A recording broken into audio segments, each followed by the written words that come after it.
Welcome to Fly Nubian Money, where we help you master your mindset and maximize your money.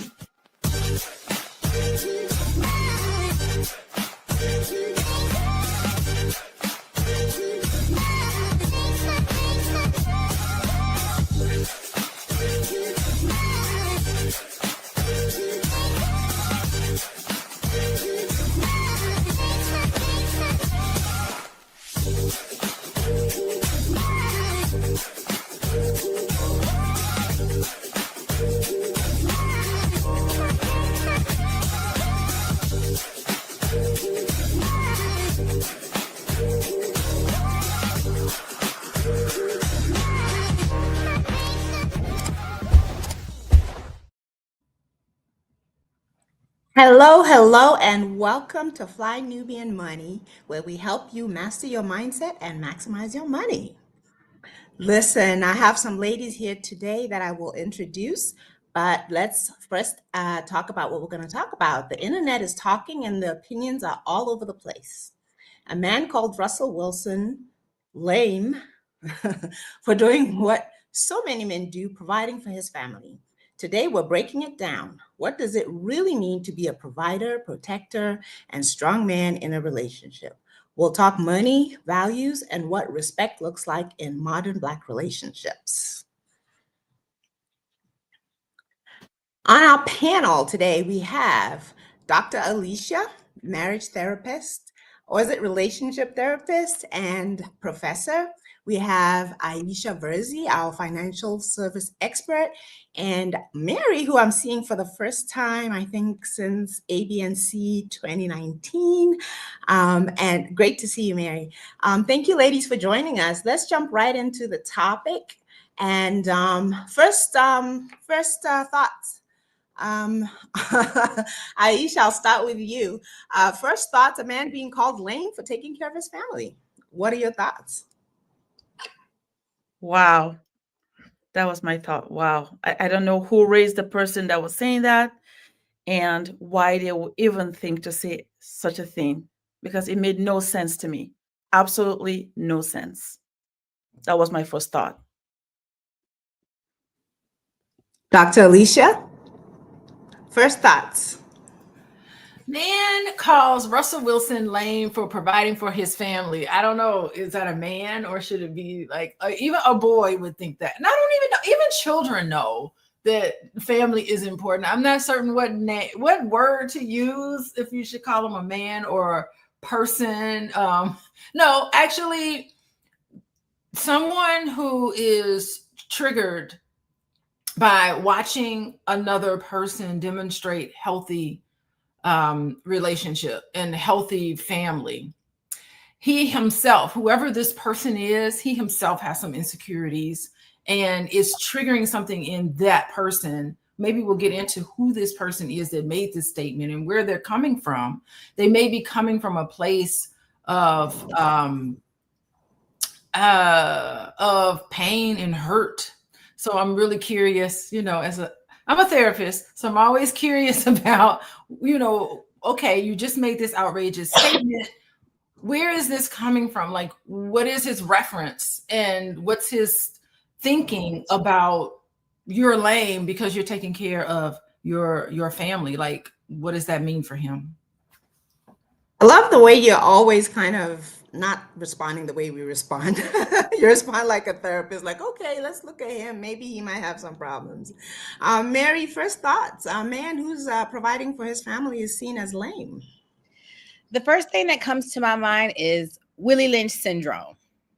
Willie Lynch syndrome. It is the classic tale of, I think, us given negative programming at that time, and some of us unfortunately continuing to run that negative program. So sounds like somebody is listening to Massa to me. Okay, let's check out a video and hear exactly where he was maybe coming from. I saw it, I did, and I saw answer. And then she want to go back to, but he's a loving person and a great husband. I didn't say he's not a great husband. It's amazing what he's doing with Lil Future. Like, the dude is a good human. He is lame still. I don't know if anybody doesn't understand. They're not running me off of this point. Lame is an opinion. She even said it. So who's saying? Because that's their opinion. Yeah. She's from Atlanta. I'm from Atlanta. She wasn't going to date Russ back in 2000. Time came forward. She evolved to dating the lame dude. He is a good person, a good human being, but the dude is lame. Y'all know what lame is, bro. You know how many people? I'm not putting nobody else in my boat because I'm peddling this by myself. I've talked to a number of people that's like, bro, you're right. He's not like that. He's inner city Atlanta dude is not hanging out with Russell Wilson. That's what I'm saying. It's lame. The dude does not. He got that moose shit in his hair. Honestly, bro, y'all looking around because y'all even know I'm right. The dude is not a cool person, but that's my opinion. Right. You go find the boys that play at Wisconsin and Nebraska, they'll hang out with us. A dude from inner city Atlanta is not hanging out with Russell Wilson. That's what I say. Lame to me is different than lame to y'all, is different than lame to, I guarantee him and Logan Mankins would get along. You see y'all understand what I'm saying? I guarantee him and some square ass dude from somewhere would get along. I'm looking at him and saying, man, I never with him, he's lame. That's my point. It's opinion, lame, cool's opinion, and y'all ain't running me off of this forever. Okay, I have my own thoughts, but let's hear what you ladies have to say. What does Aisha, what does providing for your family mean to you? You know, when you have a family, it's a place of trust and a place of comfort and confidence, right? Just imagine if you don't have that. So maybe some people don't have that, but to me, that's what family is. When you have that protection, where you know that whatever is happening around this group of people, whether it's your dad and your mom, will take care of you. You'll have a roof over your head. You make sure that you have clean clothes and food to eat. It doesn't have to be material heavy things, but just having that protection around you, almost like a guardrail around you, and you have that confidence, knowing that they will do that for you. That to me is what having your family provide for you means to me, and that place of peace and being welcomed, right? And not what I'm still thinking about what he just said, but I think he's also right in saying that he defines lame differently than everybody else, because it sounds like he was describing a provider and protector. No, a provider and a protector as lame. So, Dr. Alicia, what does providing for your family mean to you? Yeah, that's interesting. It's contributing to the household, of course. But now that I'm listening to this guy, I don't know who he is. I'm not familiar with him. Maybe someone will tell me who he is. But now I understand why this guy, he explained it a little more. And now I'm understanding. I think he's talking about how Russell Wilson carries himself. So there is sort of an element in Russell Wilson that doesn't prescribe to inner city Atlanta or like Chicago culture in a sense. Like, I think there's almost like a maybe Russell Wilson is coming across to someone like him as like he's better than. So it's almost like you can tell. Thank you, Deborah, talking about hoodish, a little hoodish. Not that there's anything. I just want to say the hoodish sort of thing. There's nothing wrong with that culture. There's not one person is not better than another. It's just a difference. Like when Russell Wilson speaks, the way he talks, the way he dresses, the way he presents himself, it is not congruent with hood stuff, because Deborah helped me define it, right? It's not congruent with that. Like, so he is representing maybe in this person's mind, like almost like he's reacting more to maybe how that person may have been treated when he's around somebody who is maybe someone who thinks they're better than, and they look at them, be like, you lame, you're not wearing chains, you're not fitting into this prescribed hood culture. I'm using air quotes, right? Hood culture. He's not adhering to this hood culture, and that he is Russell Wilson and his family. If you look at pictures of them and how they present themselves and their backgrounds, it is very wholesome. They are Christians to the core. You know, they always talking about praying together. They present themselves in a way that is different from how Sierra's background. So he's saying, no, she's from Atlanta, I guess, and she's from the hood. She's supposed to adhere to that. So Sierra is on her own journey, and it's a beautiful journey, very inspiring. She leveled up to her song, you know, and I think that he is more reacting to that sort of thing. Yeah. What does providing for your family mean to you, Mary? I'm just so excited to be on this platform, and especially here today with the beautiful Mrs. Boyce Watkins. And say, and I love this question. I'm glad you asked me, because I think it gives me an opportunity to give a shout out to him and his beautiful wife and say what it takes for a man to be a provider for his family, and not just for his family, but for the entire Black community. And so I'm just so proud of him. I remember coming to you guys' wedding, and, I really learned a big lesson watching him marry you and knowing him and seeing him in the community before you and looking at him after you. And honey, when I tell you, you upgraded him, and I think I've been able to heal that concept of family and what it means, why people like to see us come together and unite, and what that really means. And so, I thank you for that image. It's important. I thank Russell Wilson for allowing us in the Black community to even get it. Yeah, they calling it lame now, but as you know, these are the people that are in a sex recession, right? The men are not getting the cookie because the women have put the cookie back in the cookie jar. So, so who's really lame? Isn't it lame getting the cookie? So no, these guys are really cool, and I think that that's what us women are starting to learn. He's not lame. You know what my friends used to tell me? Corny come home at night. Yeah. Listen, I think providing for your family is very basic. They need to feel provided for in terms of very basic things like a roof over their head, food in the fridge or the pantry. They feel safe. That's a provider and a protector, and it's very basic. And I don't see how anybody can see that as lame. And I think, as Dr. Alicia said, I think some of it has to do with whether he's a cool kid or not, or a street guy or not. And they're defining a guy who looks too suburban or quote unquote too white as lame. And I think I'm too old to pay attention to stuff like that. But anyway, we'll talk some more when we come back from this commercial break. It's a good show right here. But I'm biased. If you are just tuning in, you are watching Fly Nubian Money, where we help you master your mindset and maximize your money. My name is Tiara Williams. I'm also known as Miss Black Hollywood, and I'm the proud producer of this show because it is lit.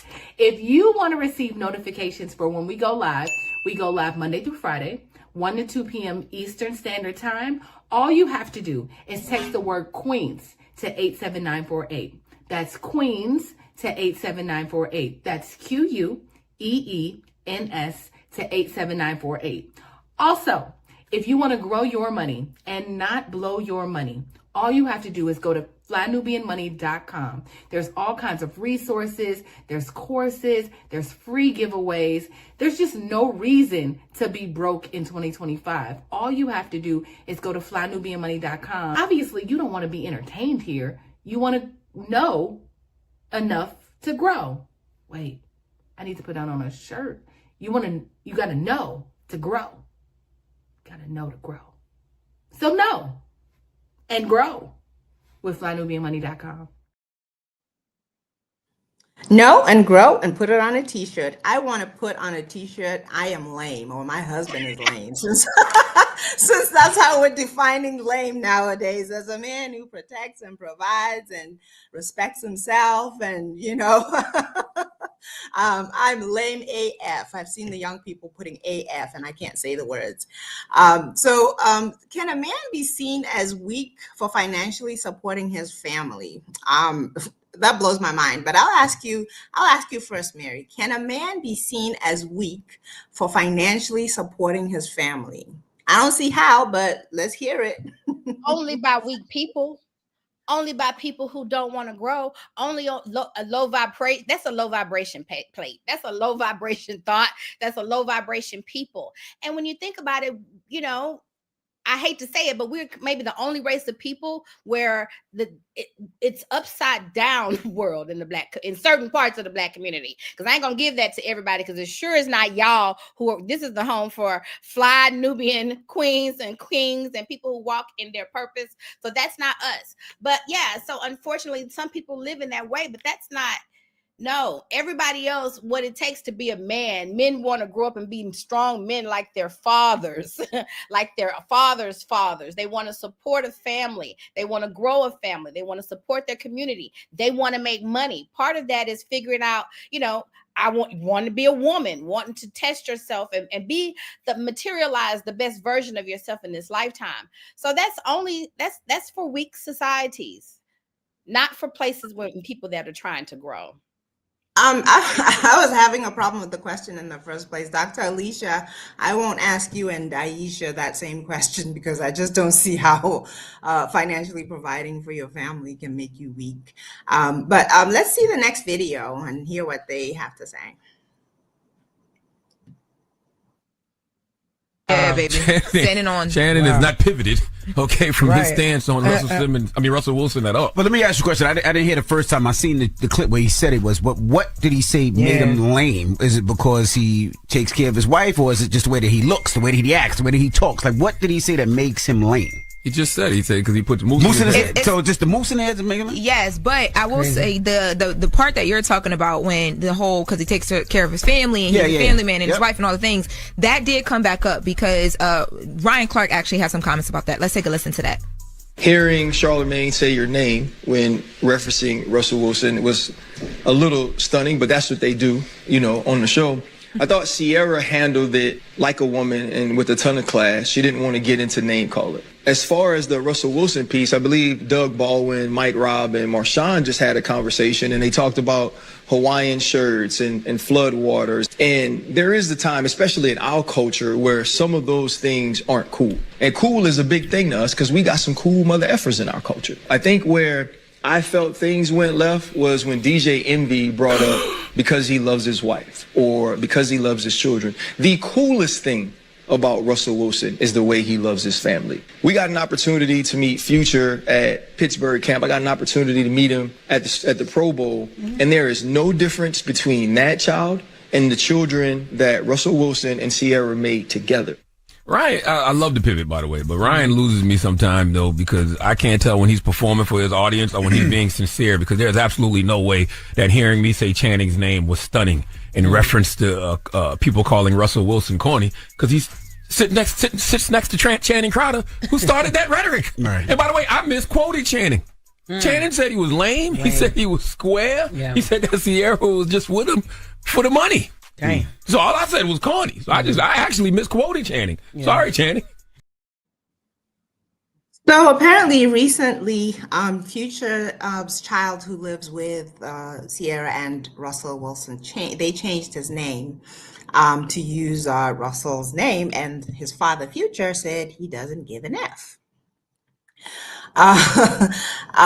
So again, I'm just taken aback by how this man could possibly be seen as lame when he is not only taking care of his own family, but extending it to a child that came with his wife. And I've never heard him complain or anything. I've only ever heard about how good he is to the children, to the children equally, and to his wife. So I'm just not sure. But I want to ask you this. I'll start with you, Dr. Alicia. How do societal expectations influence perceptions of men as providers? Societal expectations. Yeah, so this conversation is getting into I love how we're taking this and blowing it up into like, let's have a conversation about providers. I think that warrants. But I just wanted to just say, because we saw a couple of clips earlier, is that, so what we're talking about is a blended family, and 70% of all families are blended. So blended families are the norm, pretty much. And that's okay, right? So it's all about, so we're talking about maybe they are adhering to this sort of way in which you are to grow up, you are to find the love of your life within this time zone while you're childbearing age, and then you get married to this one person and you have a family, and that's what happens until you retire, death do us part. That is really a lovely model. So I'm wondering if it's more about that model as the gold standard versus a story like even Dr. Boyce's story, where his father adopted him. I mean, this sounds a lot like Dr. Boyce's story. It sounds like our marriage. We are a blended family. We're bringing our families together. And maybe that sort of thing, we're shifting to this sort of situation. And data is showing not one is better than the other. Blended families can be just as healthy, sometimes even more than I guess the traditional intact family. So I'm wondering if that is more of what that conversation is. And people who have an issue with Sierra and Russell, and like, I almost wonder, like, is there a sense of jealousy that's happening? Maybe people are looking at that and saying, oh, wow, that is so great. It's picture perfect family. Not to say that everything is wonderful, but I'm just wondering if there's some sense of jealousy. And oh my God, I just want to say, I want to thank you so much for the beautiful comment you made. It's going to the convention is just eye-opening, because I'm just here. I'm here in my basement by myself here, just talking, and you never know how people see you and everything. So the convention is just really beautiful. And I will say, yeah, I mean, I just want to comment, just being married to Dr. Boyce, like, yeah, I've helped him out, but he's helped me tremendously. Like, it was funny because I was talking about it yesterday that when we first started dating, I was like, no, I'm not going on your YouTube channel. That's what I said. I said, I am not going on your YouTube channel. No way, no how. And never in a million years did I ever think that I would ever start a business. Never would have done it. Never would have thought I had it in me to do it. So it's vice versa. And that's what family is about, really, is helping each other out, is complimenting each other. It's when one person is down, another person lifts you up. It's the journey of life, and being able to be cohesive and together and on the same page and have the same values, have the same perspective and the same level of commitment and trust. That's really what's important. And that's really what we see in Russell and Sierra. Yeah, absolutely. Do you know what I find interesting is that if you take a look at the people who are having the most problems with Russell and Sierra, you're gonna find that those people actually grew up with just a mom and no dad, and somehow somebody taking in somebody like them rubs them the wrong way. And I've never understood that. I would think that my response, if I was in that position, would be, wow, what a guy. I didn't get to experience that. And somebody has done that for another child who was just like me. But those are the people who get so agitated. I mean, you will see them sometimes, they end up never getting married ever. And they're talking about, I'm not taking anybody's baby mama and all this. And anybody who takes on somebody with kids is so lame. And because that's where that whole thing started, was that he married her and she already had a kid with somebody who they considered a street guy or whatever. And that's what has always labeled him as lame. Like, how could he, why would you take care of somebody else's children and so forth? But those people are those very people who didn't get taken in. So maybe there is some validity to that there's some jealousy that they feel. Aisha, I want to ask you the same question. How do you think societal expectations influence perceptions of men as providers? For me, being from a mixed blessed home, having marrying somebody from here and I'm from Africa, I can see that, society norms actually are similar, where the father is a provider and it's supposed to be that way. Regardless of where we come from, there's always that essence of having a strong man in the family. It doesn't have to be strong like hard, but that's loving, and he is there to shelter and make sure his family is okay no matter what. So that to me, the norm is the norm where I grew up back home. That's how my father was. That's how my husband is. Even though my husband is a completely total different culture, but it's the same way of life, right? So I don't understand why people see it so like, oh, the Black community, they have to be this way. Like, something is missing. There's a disconnect because it makes no sense. And for me personally, believe that if we just do what is right for those that are in front of us, whether or not they are ours or not, whether they're born from blood or from our heart, I think we'll be fine. What is happening is there's too much separation. Oh, it's not mine, so I won't take care of him. Or if somebody takes care of someone like a child, like Russell is doing, he's lame. Like, really, how can you be lame when you're doing the right thing? When you're doing the right thing as a human being, as a man, how can that be a lame thing? So I think culturally, though, unfortunately, in our culture specifically, we seem to have this divide about what a family is supposed to look like.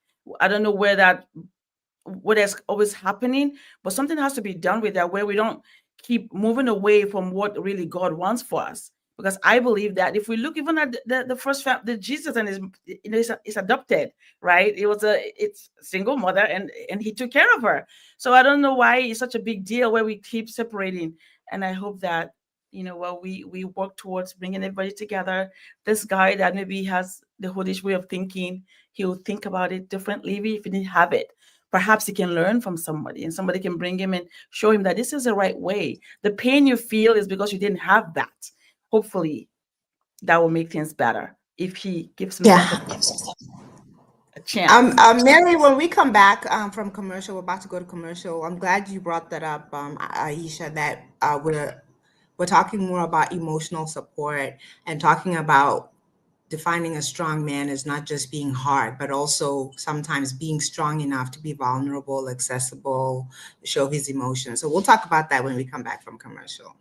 I know you're busy, you got things to do, and you can't take us on the go with you every single day.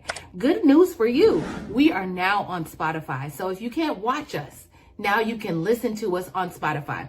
Search Fly Nubian Money and all the episodes shall appear. All you have to do is like, subscribe, leave a 5-star rating, leave some comments, tell people how you love us, so that when other people come along and are looking for a great show to watch, they can find Fly Nubian Money too. One last thing, and just in case you've been sitting under a rock, Fly Nubian Money now has an investment club. We are the Fly Nubian Money Club. It's easy. All you have to do is go to flynubianmoneyclub.com, and I am committed to bringing in top experts from all industries to help you level up. They're teaching us the skills that we need to compete in this market. We often say that nobody is coming to save us, not the government, but guess what? We're coming to save us. I'm coming to save you with the Fly Nubian Money Club. So listen, all you have to do again is go to flynubianmoneyclub.com. We have a 30-day free trial set up just for you, just for those people that are struggling. Even if you ain't struggling, you ain't got to struggle. I'm coming. Okay, let me stop playing. I'll see you soon. I'm coming. FlyNubianMoneyClub.com. Listen, I am the queen of marriage, motherhood, and money making being balanced. Money making is in there, okay?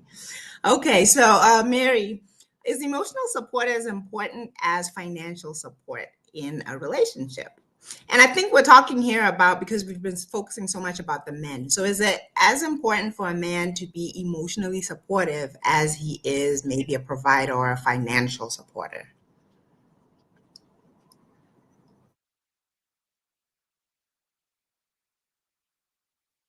You have to say yes. You definitely want somebody who's emotional intelligence, I'll never forget, I met the Black Bull of Wall Street. This guy, the love of my 30s. Oh, I'll tell y'all a little bit. See, and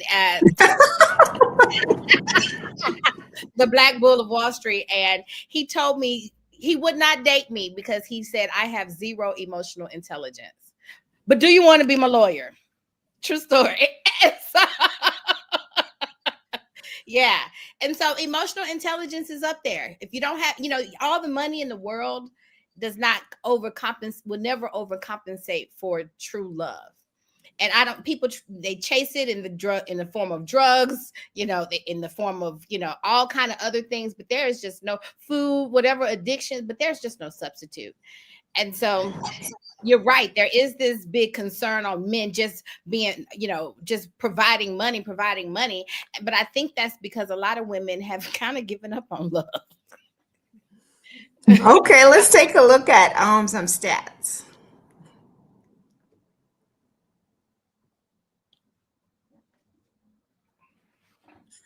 In the US, 65% of men see themselves as primary providers in their household, 65%.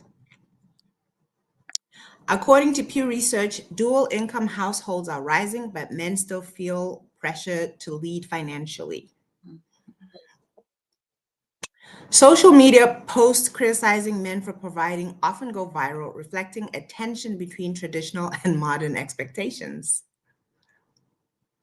Studies show that financial pressure is the #1 reason new businesses close early. So I'm going to put this out there. I always put it out there when I get the opportunity, okay? If you come to my house where I live with my husband and my kids, or our kids, and you find the house filthy and you leave, I can bet you, if you're a woman and you're talking to other women, you're not going to say, wow, that man is filthy. No, you're going to say that woman is filthy, because there's an underlying expectation that the keeper of the home is the woman. And the same thing applies to men. If they're in a financial crisis, even if they're a two income household, most of the eyes are looking at the man like, whoa, you better handle your business. Okay. So I don't think we can ever escape the fact that society or perceptions or whatever, that those exist in their underlying, no matter how modern we think we are. But I'll let you weigh in on that, Dr. Alicia. Is emotional support as important as financial, do you think?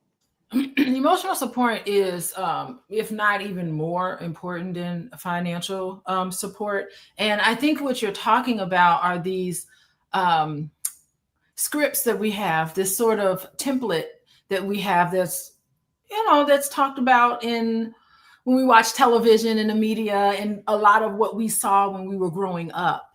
And in our own households, we saw the women taking on these more traditional roles in the household, and men taking on, doing the yard work and some of the literally heavy lifting in the household. That's sort of the model that we saw growing up.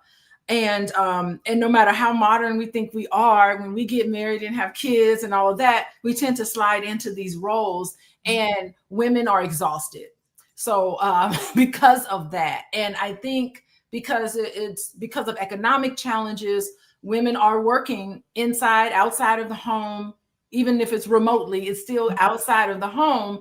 And so now it's getting to the point where we're going to have to rethink this sort of thing, and to run your household as a team.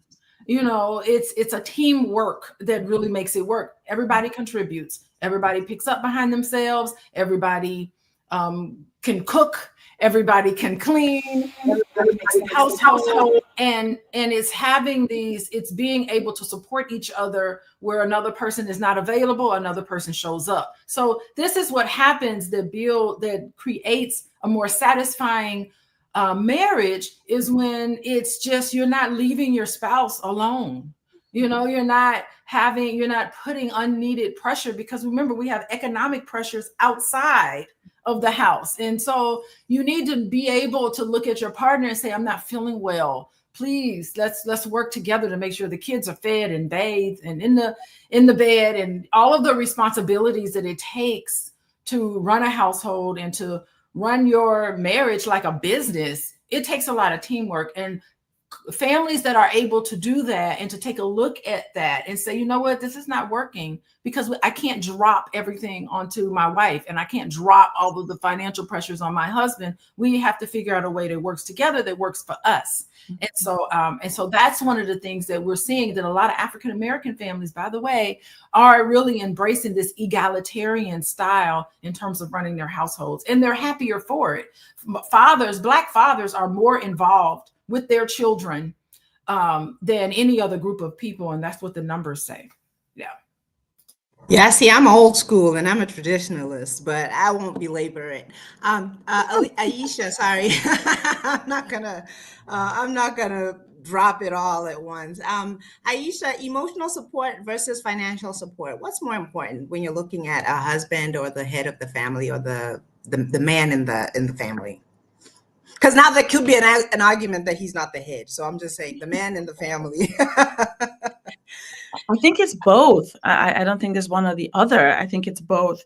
When I've seen a man or a father provide financially for the family and also emotionally available, the kids are more balanced, right? They are more able to adhere to life and be more able to have a good life. It's just natural, because if you have what you need and your dad is also present, you have this sense of, again, peace and wholeness. So I think that for me personally, that's what I've experienced in my growing up. My dad was in the military, he was available, and my mom had a business. So they kind of, like Dr. Alicia was saying, work as a team. That's what I saw.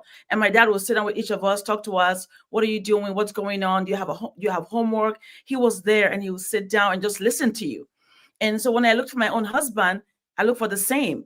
I wanted a man that was going to be around. I didn't want a man that was always gone, because I'm not used to that. My dad was always there. So that's what I did. I married a man that he's around. He loves the kids. He takes them out. They do things together. We do things together.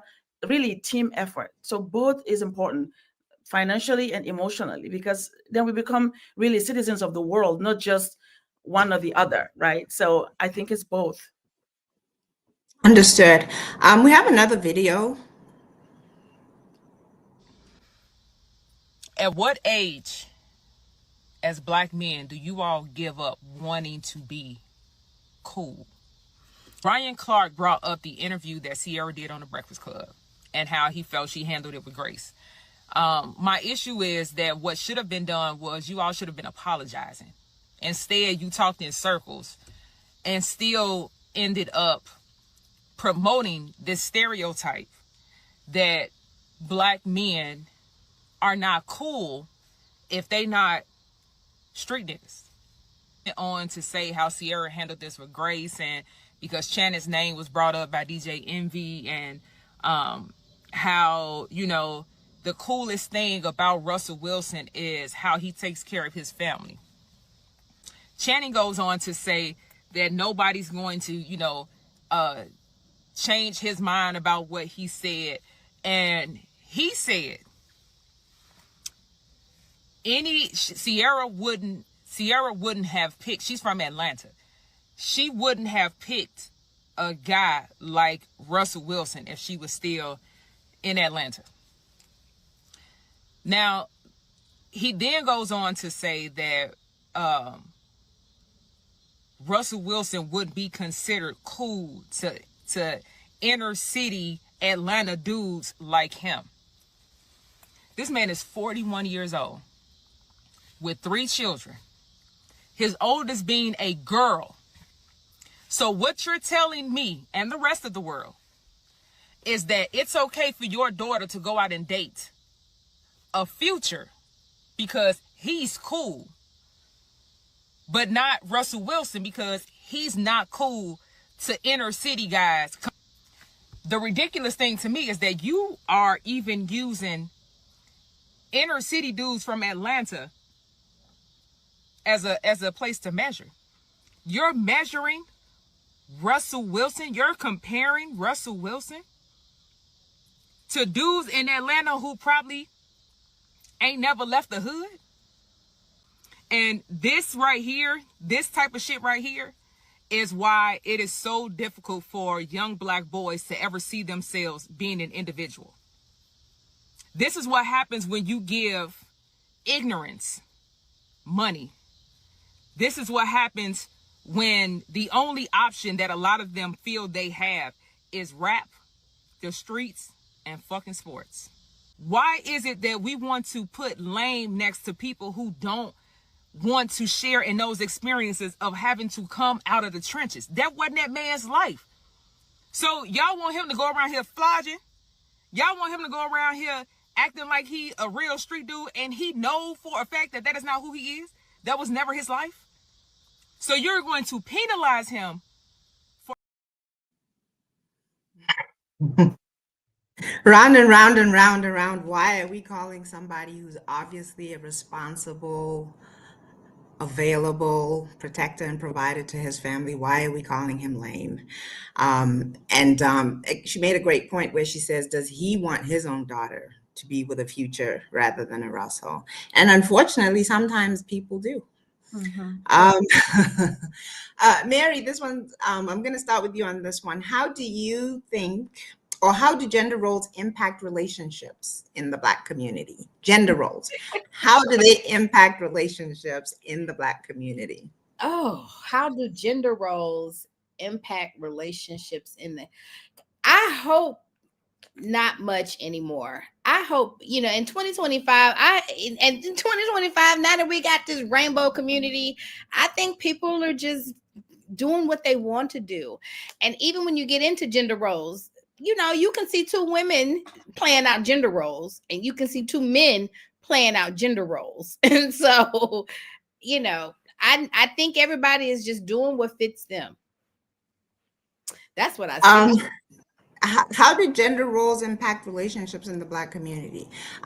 The way I see it often is that the gender roles have kind of disappeared. And we've even gotten to a point where it's almost as if people are offended by gender roles. And I've said a lot of times that I'm very traditional, and I believe in traditional gender roles, even if we kind of become, not so rigid about them, right?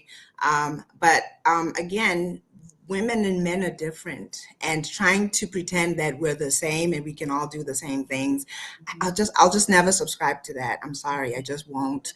I'm the kind of woman that when my husband or the boys on the kitchen, I'm kind of looking like, can I help you? And when I come from the grocery store with a bunch of heavy bags, I just walk in the car and I'm just like, oh guys, I went grocery shopping, and they know what to do. And I don't see anything wrong with that. I love that. I love that I can be dependent on them in that way, and they can be dependent on me in other ways. And that's how I see teamwork. I don't expect them to do certain things, and they don't expect me to do certain things. And that's how we balance out our family. And that's what I grew up with. And it saddens me that that is kind of disappearing off. And we're now trying to push this idea that we're all the same, and, equality and all of this other stuff. I'm sorry, I just can't subscribe to that. But Aisha, I want to hear what you have to say about gender roles and how they're impacting the Black community.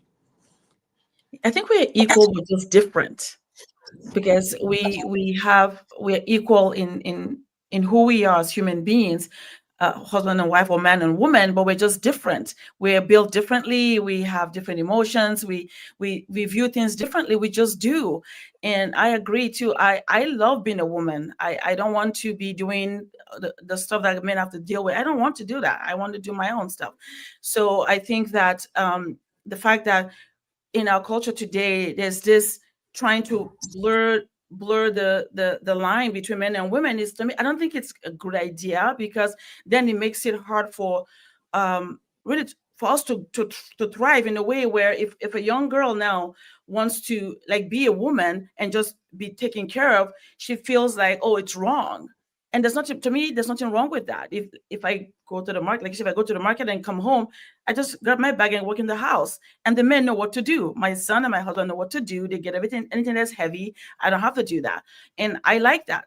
Maybe some women like doing it on their own. That's fine. But I think that there is a difference where the heavy lifting is done by the men, and the women do the easier stuff. That's how I feel. And I think that being a woman is an incredible, huge responsibility as well. To be a mother, to carry a child for 9 months and then give birth. All the leaders of the world came from a woman. So there's something about a woman, and then a man has his own role. So I think for me, I prefer that everybody stays in their lane. We're equal, but we're different. And we should celebrate the difference and enjoy it and revere it the way God has intended it to be, right? That is my take on that. Dr. Alicia, how are gender roles impacting relationships in the Black community, the way you see it? The way I see it, I think, yeah, I mean, you point, women are the ones who carry the children. Nursing, I nursed all my children, so, when I was nursing, I'm like, give me some water because I'm thirsty, all of these things that happen. And I think, it is getting in where you fit in. I have a husband now who travels a lot. Even my first husband traveled a lot. So I was there with the groceries. I didn't take the groceries in because there was no one else there to do it. And I got it done. And there were moments where I was having my baby, and then, my husband at the time, he was taking care of the kids, it was really getting in. It's understanding and supporting each other, because in a lot of ways, gender roles are socially constructed. It's not necessarily always biology. It's the social construction. Men do cook. Men can cook. Women can, or sometimes they just are. I don't know. I grew up, my dad showed me how to change a tire, all these things. If I'm ever stranded, I would know how to do these sort of things. And so you pick up things where there is to be, when I'm naturally inclined to want to be calm. And I think that where it gets to a certain point where it could be problematic is where these gender roles put you in a box and you feel contained by them. And it's just like, no, I am interested. Maybe I'm interested in science. If this was a conversation from 40 years ago, it'd be like, no, I don't want to be a science teacher. I want to be a scientist. I want to do some of these things. So all of us as individuals have gifts that we have in us that we really want to give. And some of these socially constructed roles can put us in a box. And I think that's where it gets to be a little bit too much. I think what you're kind of saying is, not that I can say it better than you, is we don't want anybody oppressed. We don't want to oppress people with what we think they should be. And of course, that we can never win if we're oppressing the women or if we are oppressing the men in any way. We have some comments from our viewers. Big Bamp says it's lame as F that he's saying this about another grown man. Bama Tech says, now if Russ says something about Chan and his white mama and him cosplaying in Black folks' business, he'd be wrong. Last Chef 9 says, Channing standing on high school ignorance in his 40s is crazy work. Ex-athletes struggle to leave teenage mindset without trying to evolve. I think I'm proud of the internet. I'm proud of our viewers because they are showing us that even though we're saying that that's a view, because I do see it on social media a lot, and I never really understood why Russell Wilson was being called lame, corny, stupid. I mean, it's been a whole thing for years. I've seen it on the internet for years, and I'm now starting to understand that it's just about different expectations. People expect a man to be rough and tough in a very threatening way, and if he's not, then he's lame. They expect him to be running the streets, and if he's not, then he's lame. And I think maybe we should rethink those definitions, I think. Yeah. And stop putting people. Mary's making a box. You want to say what it is, Mary? You want to say it? Just stop putting people in boxes. Yeah. See, the box I'm in, I signed up for it. I happily jumped into the box. Okay? Nobody had to force me into that box. I love it in my box, and I don't want to get out of my box. And so again, I go back to the whole idea that we want to if you want gender roles in your family, have them. If you don't, then marry somebody who doesn't see it that way. But don't force anybody and don't oppress anybody with it. Is I think what we can all agree on. We have one more commercial. Are you a Black business owner looking to expand your reach? Well, has Fly Nubian Money got good news for you? We are building a Black business directory to connect you with customers who need your services. And here is the best part. It is absolutely free. Email us at info@realvirtual.net. Send us your business name. Tell us a little bit about what you do, what services you offer, your website address, and your contact information. That's it. Together, we are going to build and circulate the Black dollar. Get listed today and start connecting with people who are probably already looking for you. So Sierra was recently on the Breakfast Club, and she was asked how she felt about men who were coming for her husband and calling him a simp and a lame and all those things. Her answer was very classy and unbothered, but let's jump into some intergenerational trauma studies. The backlash against Russell was never about his marriage and more about what Russell himself represents. He disrupts the narrative of what masculinity is, right? In society and even hip-hop culture, masculinity is considered dominance, control, and emotional detachment.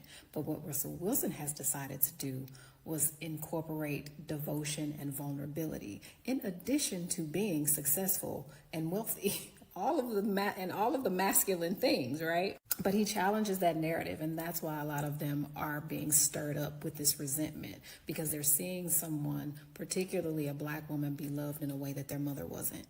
Mm-hmm. Mm-hmm. I'm so glad she said that. I'm so glad that she said that. And she actually talked about hip hop. I think that's the word we were missing. The hip hop culture is the one that's kind of defining masculinity. So I want to ask this question, and I'll start with you, Mary. Should men feel pressure to financially provide even if it stresses them? Yes. Yes. How are you? I mean, because as a Black woman, it stresses me. So if anybody should be stressed, it should be you. I'm supposed to be a princess sitting on a pillow somewhere. Right. So, you were built for it. What you think God gave you that testosterone for anyway? So it'll grow some hair on your chest. It's good for you. I was also about to say, oh, excuse us, Nancy, you're stressed by having to take care of the finances? Oh, sorry. Having a baby is stressful. Carrying a baby for 9 months is stressful. Thank you. It's stressful. I mean, so I've heard. Mm-hmm. It's true. And the truth is that, again, even though we have these messages around everybody kind of taking on similar roles, it's actually been proven over and over and over that a man, when he's stressed, will actually be strengthened by that. A woman is weakened by stress or challenges. And I don't care if anybody believes me or not. Like, if I get too stressed, I can break down and start crying. But I'd be horrified if I saw men under stress break down and start crying. Do they have moments where they are showing their vulnerability and they're speaking about what stresses them and so forth? But in the heat of the moment, if a man would break down and boo-hoo cry like I would, then we have a problem. So I think that the way that we see stress and pressure, or the way that we experience it and it impacts us, is different. Mm-hmm. Aisha, what do you think? Yes, of course, he should take the financial pressure. He should. That doesn't mean he will be like suffering and I won't support him or be there for him. But it should be something that is his responsibility as a provider of the family. And I'll do my part to support my husband if there's financial stress in the house. Maybe, the woman's role of knowing how to, a woman can multiply things, right? Women know how to multiply things. And she can come in and be a support in that way, where she will assure him in a way that, hey, I know you're stressed. I know you provide for us financially. You're the one we look up to. Things are tough right now. It actually happened to us just this year. My husband, where he's been working for over 15 years almost. And he was just one day, he came into work and said, today's your last day that we have made some changes. And he had to, leave that place of work. So as a family. He's a provider. We even though I have a business, but we just focus on him as a provider. And he came, of course, he was disappointed for a while, but we had a chat. As a wife, I supported him. I said, look, listen, this has happened, and we will get through it. We have our plans in place. Let's just walk through it together. But he still carried that on him, and he was out there looking and trying to find something else to do until he now finally found something just last month. Right? This happened in February, but at the end of the day, it was still on him. I never took, oh, now I'm going to provide for the family. No, it was still on him. He was the one that went to bed worried about it, not me. I was just here to keep the kids okay. The house is good. Make sure that I supported him and prayed for him so that he can have the strength to keep going out there until he found something. So yeah, it is his responsibility, I believe, and that gives him strength too, that somebody believes in him and that he can do this. And that's exactly what he's doing it again. Dr. Alicia, your thoughts on the financial pressure on a man? Yeah, everybody has a financial pressure. I think, my thinking about the question, my response would be, yeah, a man should provide financially to the household. Everybody works. If you're an adult and you live in the house, everybody got to work. Everybody contributes. So yeah, that pressure is on the man. However, it's important not to base your relationship 100% totally on how a man is able to provide. I'm not going to base my relationship on whether you provide. I've told my husband all the time, I'm like, okay, if this all goes belly up, I got your back. I've told him that many times. I'm like, go take a risk, go do it, but don't feel like you don't have anybody in your corner rooting for you. Like, and believing in you and knowing that you can do it, take that risk, but I got your back. I have resources, to encourage you. So I'm gonna say that it is important, but I'm not saying it is the essential thing where if something happens like what Aisha talked about, I'm just not going to be like, forget it, we're done for, because you cannot pay for something right now. It's just, I think that's the difference. Putting the pressure on them. We're adults. We're adulting. We all got pressures, right? But I'm not going to base our relationship based on how much money, what numbers in your checking account. Are you worthy of being with me? No, that's not, I don't think that's a wise decision. Yeah. Yeah, I think there's obviously a lot more to a relationship than is he going to bring the check or not? That's right. But if you want to broaden that, we are talking about it's his role and his responsibility. And I think again, there are different opinions about that. There are people who don't even want to call the husband the head of the family because it makes the woman seem subordinate. They don't want, so I recognize those things, and I'm always gonna, 10 toes down that, head me, lead me. I'm okay with that, but I understand that not everybody feels that way and not everybody sees it that way. Just going into our final thoughts, ladies, I'm going to ask one more question, and then you can say your final thoughts after that, as you answer that question, and then we'll close out. And this is a great question after we talk about a man and whether we attach value to him as a provider. Do men get enough recognition for their sacrifices in relationships? Do they get enough recognition? Mary, what do you think? Do men get enough? Let's focus on our own community. In our community, do men get enough recognition for their sacrifices in relationships?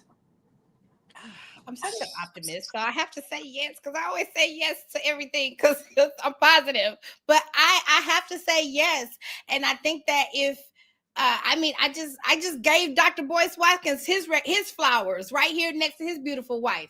So I have to say yes, because that's, I'm just an optimist. But I think that if a man feels like that he's not getting enough recognition, well, that's usually why men leave and go find the woman who is going to appreciate his efforts and love him for his efforts and pour into him. So, but if the man chooses wisely, then yes. Yeah.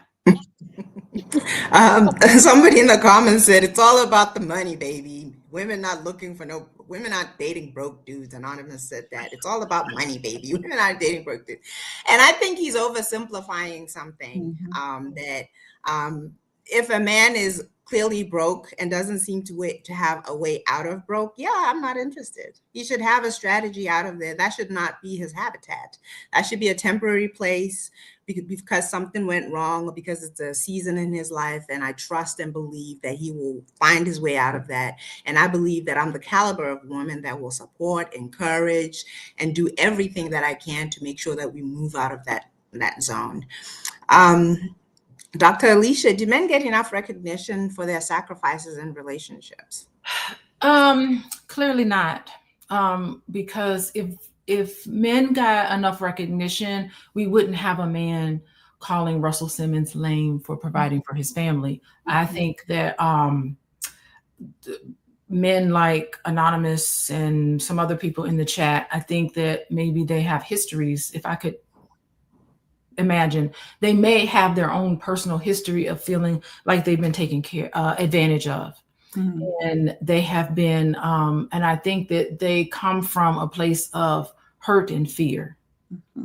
I see them reacting and responding online most recently, and I think that they have bring into this conversation their own histories of being taken advantage of and feeling like they are not being appreciated for what they may have done or what they've seen other people have done, and they've been deeply wounded by that and deeply affected by that. So I think that I think there's a lot of healing and there's a lot of ongoing work that needs to be done in this area to tease all of that out and deconstruct and to get these wounded individuals a place where they can be affirmed, where they can start to feel whole, where they are put in a place where they can make meaning of whatever happened to them that was traumatic. Because I think that's what I'm definitely seeing here,